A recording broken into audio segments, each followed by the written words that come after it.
Hey Chris, what are we learning about today?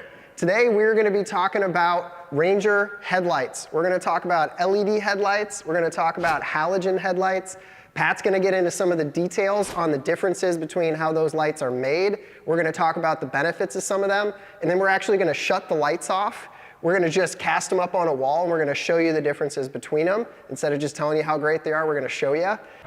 All right, first, we're going to start with halogen headlights. These are the type of lights we've had in Rangers for a long time. Pat's going to get into some of the details on how those are made, and we're going to show them off. Yeah, swing over here. So I got a spare that I dropped in here just to kind of show people what these look like.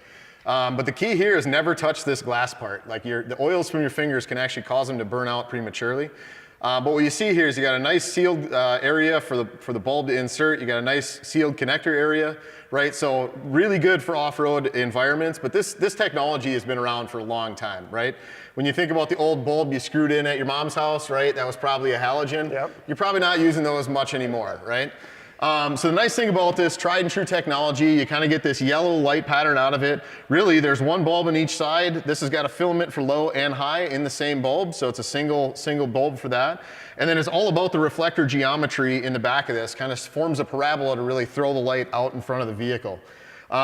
Uses a little bit more current though, so you don't have quite as much left over to run your accessories, beyond just the stock vehicle electronics. But, pretty simple setup. Most people are used to them. Simple to swap out a bulb if you ever have one that you do have to replace. Just remove the hood off your Ranger. And if you kind of shove the camera right down in here, you'll see where that connector is. You grab the tab, pull it off the back, and then twist the bulb and pull it right out the back. Installation, reverse of, removal process. So Chris, should we move over to the other machine here and talk through LEDs?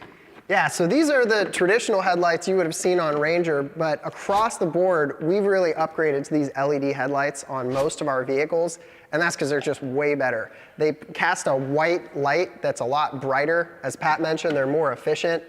I also think they just look cooler. Zoom in on that, Eric. Those are some awesome looking headlights. And not only do they look cool, but they're also way more functional. They're brighter. And we're going to show you guys that later on.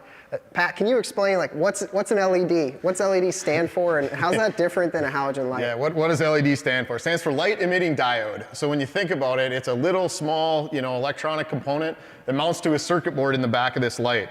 So the cool thing is to get some of these details like this accent light and the individual bulb areas that you see, there's multiple LEDs that are inside each light that are mounted to a circuit board with some heat sinks, some other electronics, which really gives us the ability, independent of where your battery's at, to get that really high crisp light output. So you can sustain that bright white light, even if you got a lot of other things that are loaded on the vehicle drawing the battery down a little bit. When you look at the shape and design, you can see, lined up to the front of the vehicle, both of these kind of share a very similar interface to the front end. On the back of this LED one though, if we pop the hood off of here, you kind of saw what the back of those halogen ones looked like. You can see here, it's a similar connector that plugs in, but there's a whole lot of heat sink that's in the back to be able to dissipate the heat from those LEDs that they generate by producing all this light. So it's a pretty neat setup when you actually look at one, but it works really, really well for the off-road environment. So should we cut the lights and get these things repositioned so we can actually shine them at a wall and see what they look like? Yeah, I think it's time for some show and tell. All right, so Chris, we got the unit with halogen lights lined up against the door. What are you getting ready to do here? We're going to turn the low beams on, show you guys that first. All right, so what do we see right now? Kind of a flat pattern, a little muted on the outside, a little yellowish light. What happens when you flip that switch up to high beam? Let's see. So light does get a little brighter, shines a little higher, so you get a little further punch out of that light. Nice. Well, let's swap this out and get the LED unit in here. All right, Chris, so we swapped out the Rangers. We got the one with LED headlights in the exact same front end position now. So why don't you hit those low beams and see what we got? Okay, so what do we see that's different than what we saw on the halogens here? Well, the first thing I noticed is it's way brighter, and the second thing is the white light versus the yellow. It just looks so much clearer. Yeah, I think the other thing too is you get a little wider field of view, right? Like you can see where the walls lit up a little farther to the sides beyond just, kind of the door itself. Yeah, wait till we turn the high beams on. Oh, kick them on, man. What do we got? Boom! Put your sunglasses on. So what do we get here? The cool thing is the light's actually additive, right? So you get kind of low plus high, whereas in the halogens, you were really going from low to high. Dude, these things are badass. Yeah, there's a ton of light. I'm telling you, we pull these things into a field and turn on the high beams. Everybody puts their headlamp away. Like, you just don't need it. Nice. So we just had the lights off. We showed you guys some of these lights. Pat, recap what we saw. Yeah, absolutely. So on the halogens, you saw they were a little more of a yellow color, a warmer temp. The LEDs obviously a little whiter, you know, a little cooler temp on the light. We've got lower power draw on these. We've got bigger field of view. You know, you kind of saw that horizontal and how much more it filled up the wall with the LEDs. You know, they use less power. Obviously, they look cool. You know, overall, they're a phenomenal light.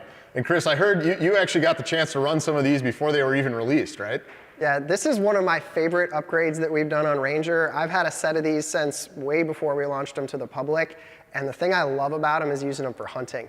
I do a lot of goose hunting, especially in fields. And the thing I love is being able to pull my Ranger out into the field, kick these into high beam, and there's no more headlamps. We're walking around and it looks like daylight out there setting up decoys. Makes it way easier, and it's a huge upgrade.